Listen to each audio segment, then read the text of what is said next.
Hello everyone, myself Ashutosh and I'm your trainer for Tally. So basically we'll be looking onto the part of demo session today and I'll be clarifying your doubts onto the part of Tally. So basically we'll be starting with the basic introduction to Tally.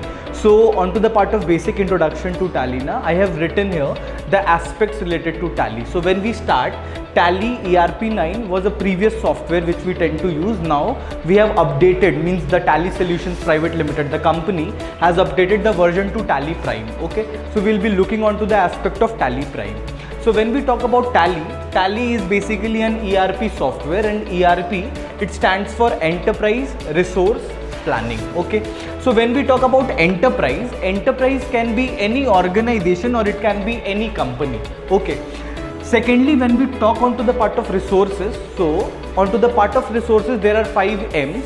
Through 5 M's, first M is material, which is recorded onto the part of inventory in Tally. Second M is manpower, which is recorded onto the part of payroll in Tally. Third M is related to the part of money, which is related to the part of finance. So we tend to record it under accounting. Then we have the part of fourth M, which is machinery, and it is related to the part of assets management. Okay, so assets management under Tally is done in the same modulation in accounting only. So it is the part of accounting only. And then we have the last M, which is called the method. So method is always referred to as the part of applicability and to the part of end reporting. Means whenever you are using any software, so the purpose to use that software is that it will be easy for you to record the transactions and then create reports onto that. So that is only onto the part of end reporting. For example, that if you have recorded any financial transaction, okay, so that financial transaction will be reflected eitherly in your trading and P&L account or in your balance sheet. Okay, so those end reports will be created by Tally only on the basis of the transactions which you are recording. Okay, so this is the part of fifth M, which is called the method. Now moving forward, so we will be considering the part of beginning of Tally era. Means it is just a part of introduction that when actually the Tally software started its functioning. Okay, so basically the Tally software started in functioning in the year 1986. Okay, it was in the year 1986 where Bharat Goenka, who is the founder of Tally Solutions Private Limited, basically he provided a accounting software in India. Okay, so basically when at the time of its initial stage, Tally was only used in India, but as per the current scenarios, it is an international software which is applicable in more than 22 countries. Okay, so that is the applicability and that is the beginning of Tally era as per its introduction. Now moving forward, if we talk about Tally, so the first thing which comes onto our mind is the part of accounting. Okay, so when we talk about accounting is a complete procedure. Okay, so I'll be showing you a presentation through which we will be looking onto the part of accounting and we will be taking its clarifications. As you can view on my screen, there is the presentation which we have created onto the part of Tally. Okay, so the first aspect is that we can see the first topic is accounting. Okay, so when we talk about accounting, so accounting is a simple procedure in where we just tend to record the financial transactions related to a particular business or related to a particular company. Okay, so financial transaction means that all the transactions will be recorded in monetary terms, means every transaction will be having certain valuation. Okay, now second aspect, when we talk about financial transactions, so we have a certain classification on that basis. Okay, so you can see the classification on my screen. So the first classification is the part of cash transactions. Okay, so whenever you are purchasing any commodity and you are paying the amount at the same time, that will be considered as a cash transaction. When we talk about credit transactions, so credit transactions are those transactions into which we tend to make a sale or we tend to make a purchase and we make the payment after a certain period of time. Okay, so that is basically called as credit transactions. And third is basically the bank transactions, which generally arises directly from our bank accounts in the form of accounts payables and account receivables. Okay, now moving on to the part, we have given you the classification and the introduction onto the part of these three transactions, so you can go through onto that. Okay, now moving on to the next tab is that whenever we are doing the part of accounting, so basically accounting is generally based on a simple principle.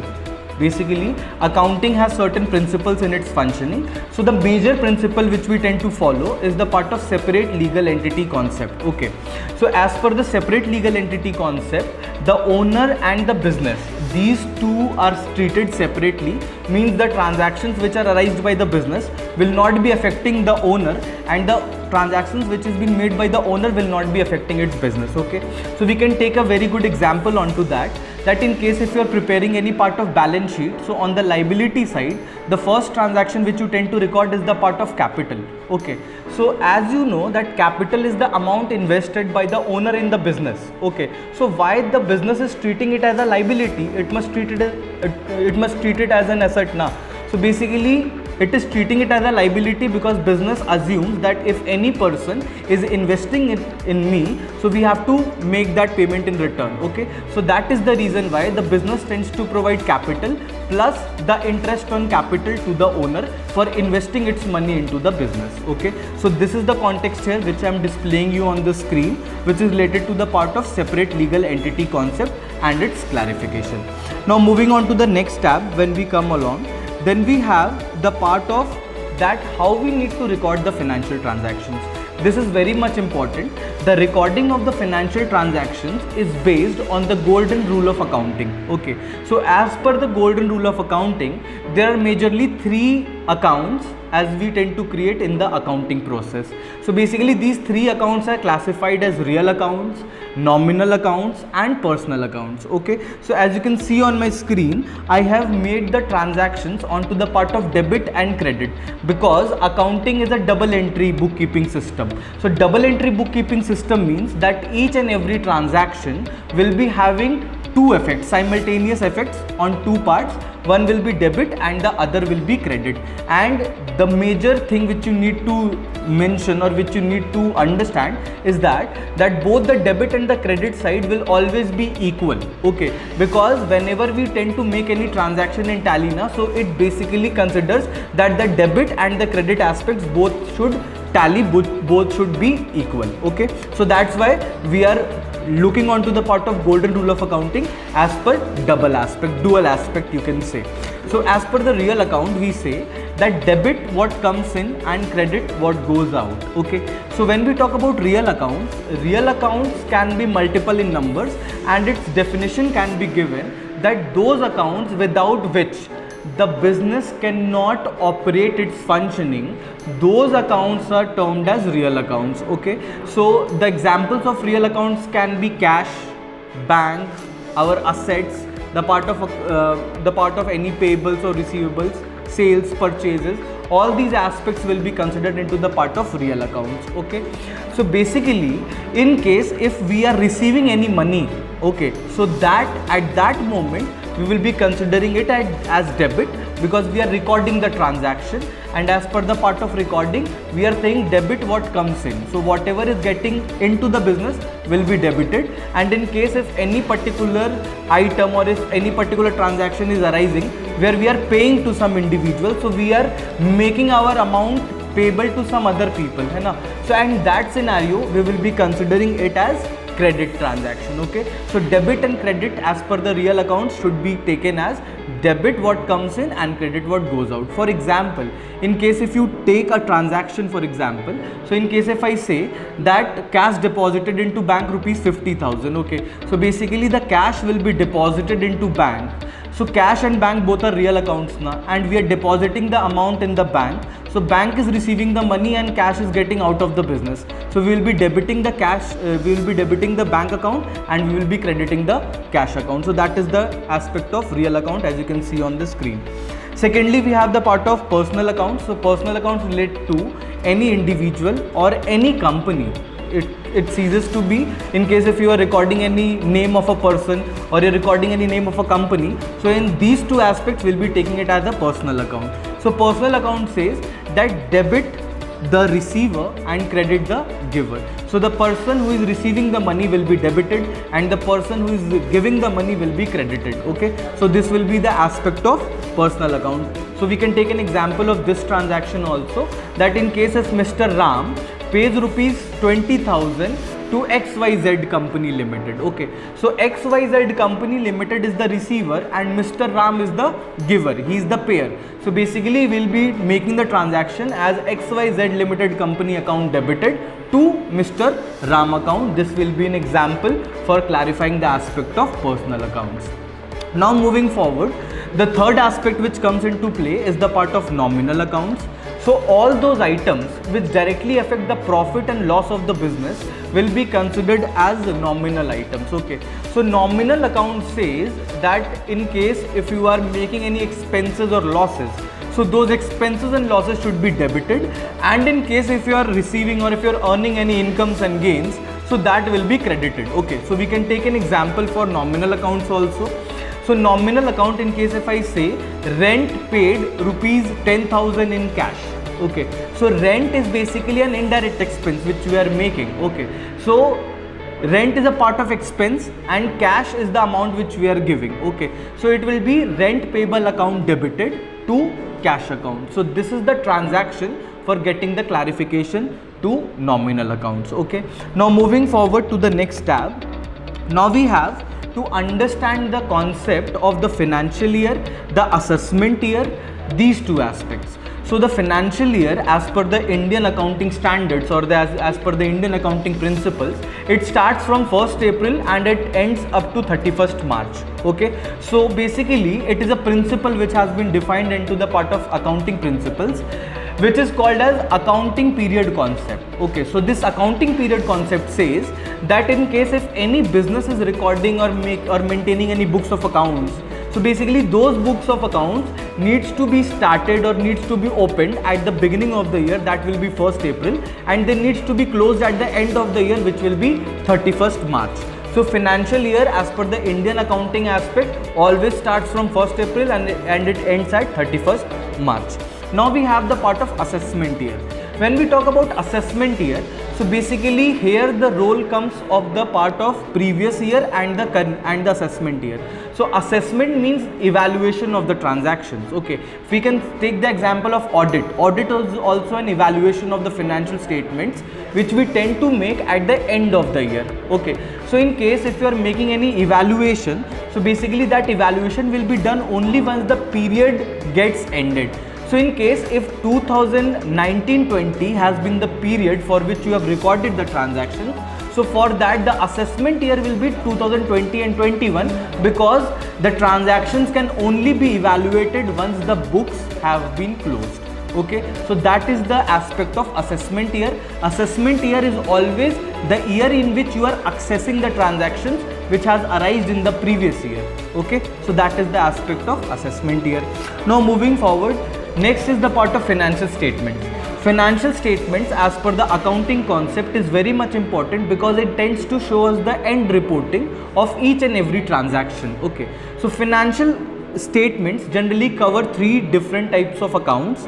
The first is trading account, the second is profit and loss account, and the third is balance sheet. Okay, so basically on to the part of trading account, I can show you the next tab on my screen, which displays that trading account is basically prepared to identify the profitability of the business. Okay, so basically the trading accounts carries the part of gross profit. Okay, and from that gross profit, when you deduct or when you reduce the part of indirect expenses, the remaining amount which comes is the part of net profit. So basically net profit is the actual profit which the company has earned during the previous year or in the financial year, you can say. So as per the financial statements, trading account tends to record all the parts of direct expenses and the direct incomes. And basically trading and P&L account, they have a characteristic of nominal account. Means on the debit side you have to record all the expenses and losses, and on the credit side you have to maintain all the incomes and gains. So basically in the trading account on the debit side, we tend to record all the aspects of direct expenses. Direct expenses means that those expenses which are directly related to the production process. Okay, so in case if you are making any transaction which is related to production process, for example if you are paying wages to the workers or you are purchasing raw materials for your manufacturing, so basically these are called as direct expenses, as without them we cannot continue the production process. Secondly, onto the part of credit side of the trading account, we tend to record the direct income. For example, if the company is a manufacturing company, so the main business line is of selling, and without sales, the business cannot generate revenue. So their main business line is selling. So basically, sales is the direct income. Direct income means the sources from which we are operating the business and we are getting the income in return. Okay, so that is considered as the part of direct income. So in the trading account, on the debit side you have to record the direct expenses, and on the credit side you have to record the direct incomes. When we come on to the part of profit and loss account, so in the profit and loss account, on the debit side we need to record all the indirect expenses. For example, the rent paid, the telephone bill charges, the electricity charges, the stationery expenses, the salaries, all these aspects will be covered under indirect expenses. And on the credit side we will be recording all the indirect incomes and the part of closing stock also. So basically, after deducting the part of total indirect expenses from the gross profit, we tend to get the amount of net profit, which is considered as the actual profit, or you can say the actual loss for the business or for the organization. Now the second financial statement is related to the part of balance sheet. Balance sheet is generally displayed, or it is generally made to show the evaluation of the valuation of the business. Okay, so the valuation of the business can be done on two aspects. Eitherly it can be a liability, or eitherly it can be an asset. Okay, so basically assets and liabilities are also classified into two categories. In case if we are talking about liabilities, so eitherly it can be a current liability or it can be a long-term liability, means non-current liability. And in case of assets, eitherly it can be a current assets or it can be a fixed asset, or you can say non-current assets. So basically, in case if any liability which will be getting ended within this year, means we have to pay the amount within the same financial year, those liabilities are called as current liabilities. And in case if we have to pay that amount during certain number of periods or during certain number of years, so that will be considered as the aspect of, we will be saying, non-current liabilities. Now moving forward onto the part of current assets and non-current assets. So those assets which get converted into cash during the same financial year will be considered as current assets, and those assets which tend to exist in the business for more than a year of time, so basically that will be considered as the part of non-current assets. Okay, so basically balance sheet shows that what are the liabilities which the business needs to pay and what are the assets which the business is having. Okay, so basically assets tend to provide the increase in the valuation of the business, and the liability side tends to decrease the valuation of the business. So that's why we can say that the balance sheet is the final reporting through which you can determine the exact valuation of the business which is considered during that particular period of time. Okay, now moving on to our part of next, you can see that in the next tab I have made a particular format for the trading P&L and balance sheet. So you can just check on to that and you can just understand that what is the aspect that I explained you right now. Same things are recorded here, so you can just see it once, and in case if you tend to look it, so you can identify that in the trading account we are recording all the direct expenses and the direct incomes. In the P&L we are recording the indirect expenses and the indirect incomes, and in the balance sheet we are recording the part of liabilities and the assets. Okay, so after this tab, as we can move forward, in the next tab we have the aspect related to the part of financial transactions. Okay, so in case if you are recording any financial transactions, so how you will be recording it in Tally, because in Tally we tend to understand that there the functioning which is existing is that we need to pass the journal entries in the form of voucher transactions. Okay, so basically voucher entries is the part of journal entries which we do in manual accounting, but in Tally it is considered as voucher entries. So I'll be just giving an example. For example, I have the first transaction given here, that business started with cash of rupees 5 lakhs. Okay, so basically whenever we are starting the business, so we are, as cash is a real account, so we will be debiting cash. Okay, because cash is coming in the company. And when will be capital, so capital is basically a part of personal account, because the owner of the company is investing that amount. Okay, so basically capital is always coming under personal account and owner is the giver. So the aspect of personal account says debit the receiver and credit the giver. So the owner means the capital will be credited and the cash will be debited. Okay, so basically our transaction will pass as per cash account debited to capital account 50,000 on the debit side and on the credit side as per the double entry bookkeeping system concept. Okay, now coming on to the part of tally, so we will be looking on to the part of some functioning related to tally, as you can see on my screen. So as per tally, the first thing which you need to record is the part you need to create that company in tally, because as I told you that tally is an ERP software. So basically ERP, firstly the E which stands is related to the part of enterprise and organization. So the first thing which you need to create is the part of organization or the part of company in tally. So we have the shortcut key Alt plus F3, okay, and through this Alt plus F3 you can see on the screen with the options are coming, and on the top option means the part of create company option, you need to click enter, and once you click enter you will be getting an option of creating the company. Okay, so let's see the option. As you can see that the screen on my system has displayed to create the company. So I'll be creating the company first. So in the first you have to record the company name. Okay, so while we are recording the company name, so we can give any company name here.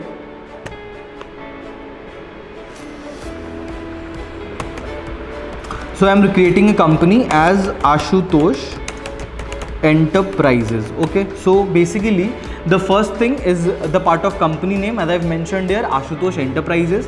The next aspect which we come into is the part of mailing name.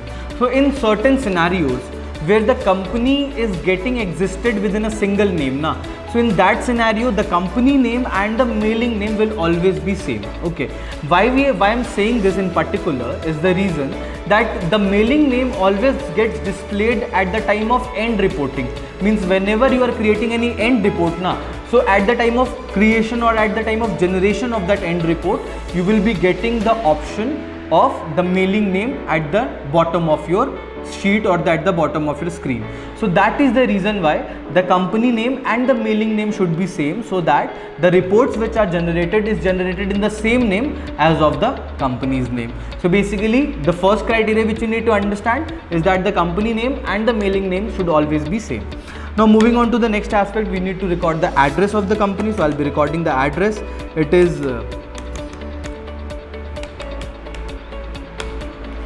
is basically Noida, sector 15. Okay, then we have building number 833. Then we have the part of recording of pin code, so 110204. Okay, this is my pin code which I have recorded, and then we have filled the part of address. Now we will be selecting the part of state, in which state we are functioning. So we are functioning in Delhi, so I'll be selecting Delhi here. Then we have to record the aspect of the pin code, telephone, means the general details related to the part of company. Okay, so the first thing is the part of pin code, so I'll be recording the pin code. Next aspect is the part of telephone number, so I'll be recording the telephone number also. Okay, then we have the part of mobile, so in case if you have separate telephone number and mobile number, so you can enter here. Then we have the aspect of fax number, so let me enter the fax number here. Then we have the part of email ID, so I'll be recording the email ID here. Okay, then we have the aspect of the website. Okay, so website, if I have any, I will be recording here.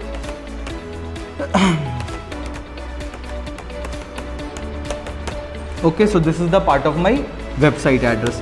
Now moving forward, the next aspect which comes into play is the part of the recording of the financial year and the books beginning from. Okay, so the financial year, as I told you, that the financial year always starts from 1st April to 31st March, and on to the part of books beginning from na, you have to record the date from which you are starting or operating your business.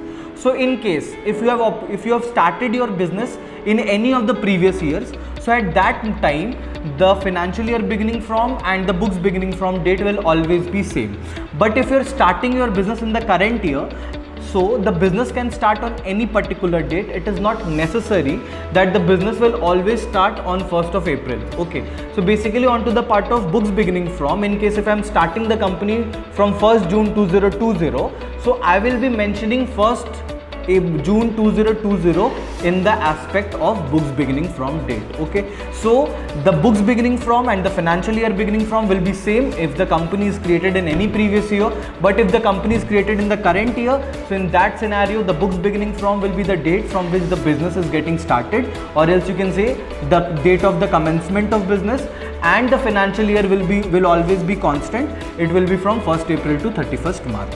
Okay, now moving forward, now we have the option of security features while we are creating the company. Okay, so eitherly you can make the vault password or you can create the user ID and password here. So I'll be creating the user ID and password. So I've created Ashu as user ID and I've given the password as, okay, and I've confirmed the password. Okay, so once I click it here, you say the software says that if you wouldn't be able to log in case if you forget your username and password. So you will be pressing enter again and will be moving forward. Then we have the option of enable tally audit features. So as I told you, audit is the end perspective. So we will be enabling it at further scenarios when the company will be looking forward to audit. But right now we have to make this option as no, and then disallow opening, because right now what we are using is the part of education mode. So the education mode, we have to allow that to get functioning as per the tally audit features. So we have to enable it as no. Now moving forward, then we need to fill up the currency details. Okay, so as per the currency details, the first option which is here is the part of base currency symbol. Okay, so our base currency symbol is rupees, so you can see that it is displayed on the screen. Next is the part of formal name of the currency, that is in India we consider it INR, that is Indian rupees. So I've mentioned it here on the screen. Then you can see it is saying suffix symbol to amount. Okay, so basically suffix, prefix you have heard. So it is asking that do you want to attach the symbol before the amount or after the amount. Okay, so here we have to make it yes, that we want to make it before the amount. Then it is asking add space between amount and symbol. So basically if you need to make any adjustment related to the part of spacing into amount and the symbol, so that you can make by making this option as yes. Then it is asking for the format of the number or the numerical system which is to be displayed. Okay, so as per this format, what we need to understand that in case if you want to display your amount as in the format of millions, so you can select the option here that show amount in millions. But in case if you want general numerical format, so you can press this option as no. But if you wanted the format to be displayed in millions, so you can make it yes. Okay, so we'll be making it no. Then moving forward, then it is asking for number of decimal places. Okay, so the number of decimal places means that in any country there are two currencies that generally prevails. Okay, the first currency is the primary currency and the second one is the denominated currency. Okay, so in India the primary currency is rupees, but when we talk about denominated currency, it is paise. Same way in USA, if you can say that in USA the primary currency is dollars, but when we talk about denominated currency, it is cents. Okay, so in the same manner, when we tend to record any currency transactions as per the Indian aspect, so we tend to record firstly rupees, then the part of paise. So paise is up to 99, hai na? In case if it is 100 paise, it is already 1 rupees. Okay, so what we need to understand that here we have mentioned 2 because the number of decimal places after the primary currency is 2 only. So the part of recording of paises transactions will always be 2. Now moving forward, then we have that it is asking that what you want to represent in the form of word, that if you are recording any denominated currency. So in India the denominated currency is paise, so I've mentioned paise here. Then it is asking for number of decimal places to be displayed, so it will always be 2 as I explained you. So after this we have to press Ctrl plus A and our company will be created in ready. Okay, so you can see that the company is created and now it is asking for the ID and password which I have referred for the company. So I'll be entering the ID password and we'll be logging into the company. Okay, now moving forward, the username we have written Ashu and the password I will be writing.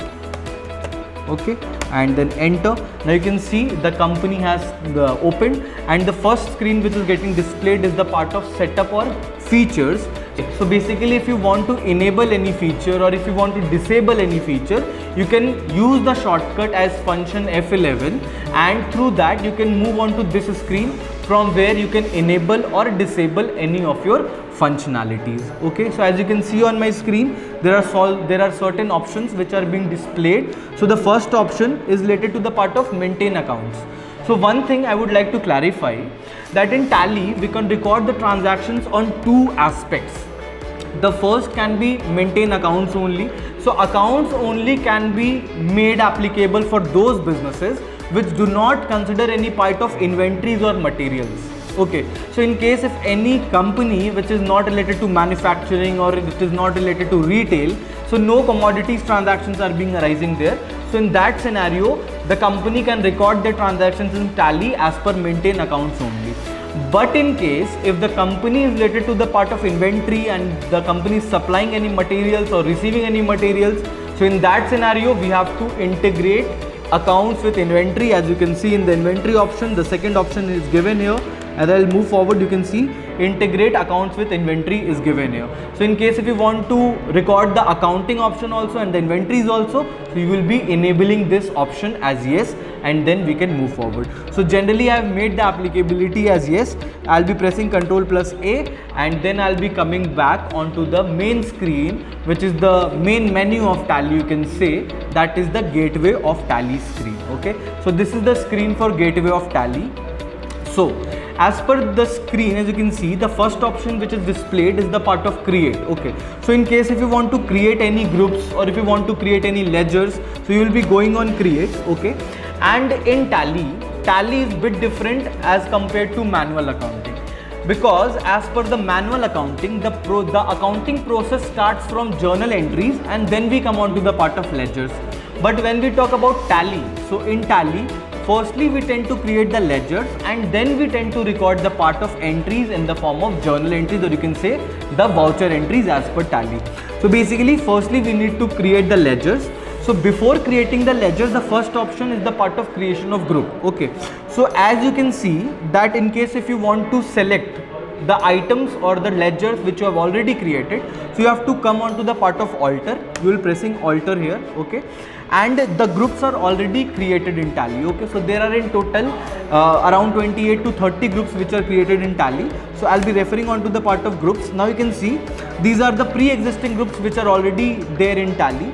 So under all these different groups which are being given here, in this you can see there is no grouping for outstanding expenses. Okay, but in general business scenarios, in practical business scenarios, there is many scenarios, or you can say there are many circumstances during which the company tends to record the part of outstanding expenses.